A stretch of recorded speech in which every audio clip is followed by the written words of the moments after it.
said. "Search back 6 months on document." Seconds passed as the AI scanned her iLog records. No results found.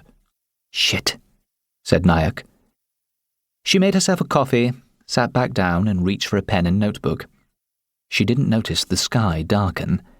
Now and then she gazed, unseeing, at the lights of passing airships on their descent to Heathrow. Robotically, sleepwalking, she filled hourly mugs with coffee. By the time the sky reddened again, she had filled 20 pages of the notebook and all the gaps in the proof. The dawn chorus filled the air outside as she hesitated for a moment and then wrote down the final equation. V equals XC. She clicked the pen and laid it down with a sense of finality and exhaustion. Well, that was that. Faster than light travel. And if so, she could well have written the airmailed page herself. FTL held the possibility of time travel, and the message was itself the proof that it would someday be realized, because she would at some time travel back from the future and post it to herself, which in turn meant that until she did that, she couldn't die. Oh, and one more thing. Nayak straightened her back again and looked out at a sky busy with airships, empty of starships. Humanity was alone in the universe. Because if it wasn't, we'd know. If faster-than-light travel was possible, and this much faster at that, as she was sure she'd just proved, interstellar commerce must be easy. Another twist to the Fermi paradox to add to the prevalence of life-bearing worlds. Plenty of life out there, but no intelligent life.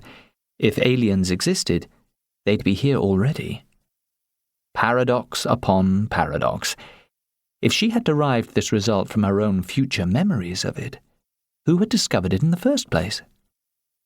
Perhaps the equations were like the Vedas, self-created, a revelation without a revealer. The thought made her shiver and almost giggle.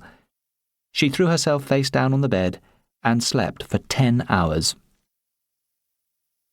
The second morning after her all-nighter, when she got over the grogginess, Nayak transcribed her notebook scribbled to screen, formulated it properly as a paper, and printed off a fair copy.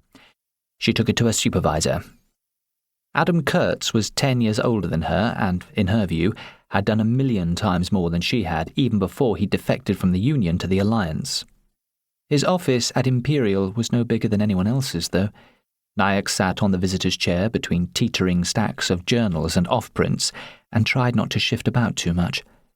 Kurtz had long sandy hair, a CERN souvenir T-shirt, and glasses with flip-down screens. He kept the screens flipped up as he read her paper. She didn't know if this was a good sign. He looked up and rattled the stem of a billiard e-pipe between his perfect teeth. He said, "I see you've been working. Why not on your thesis?" "I'm sorry?" said Nayak. "This just came to me." Which was true, in a way. "I'm still trying to find the mistake," said Kurtz. "Because there must be a mistake, yes?" "That's what I thought," said Nayak. "I was hoping you could spot it." Kurtz laughed. "When I was a small, precocious child, I proved by inspection that a circle can be divided into only 3 mutually adjacent arcs. From that I concluded that I had solved the 4-color map problem. This was forgivable in a schoolboy." "Well, yes, I once did something like that." "So did we all, no doubt." Kurtz raked his fingers through his hair. "My point being, it's all too easy for an amateur or beginner to miss what a specialist in the relevant area would see at once." "But this is our area." "Not really, no. Just as I had mastered elementary geometry, but I had no idea of topology, and no idea that was the territory I had blundered into." He drew on his pipe and examined the dispersing cloud of vapor. He didn't do tricks. "I suspect the weak link is the values for x. We're missing some variable that reduces it to less than 1, much less than 1, if it's physically realistic. The energy value for the inflation may turn out to be almost entirely virtual in the present universe, though..."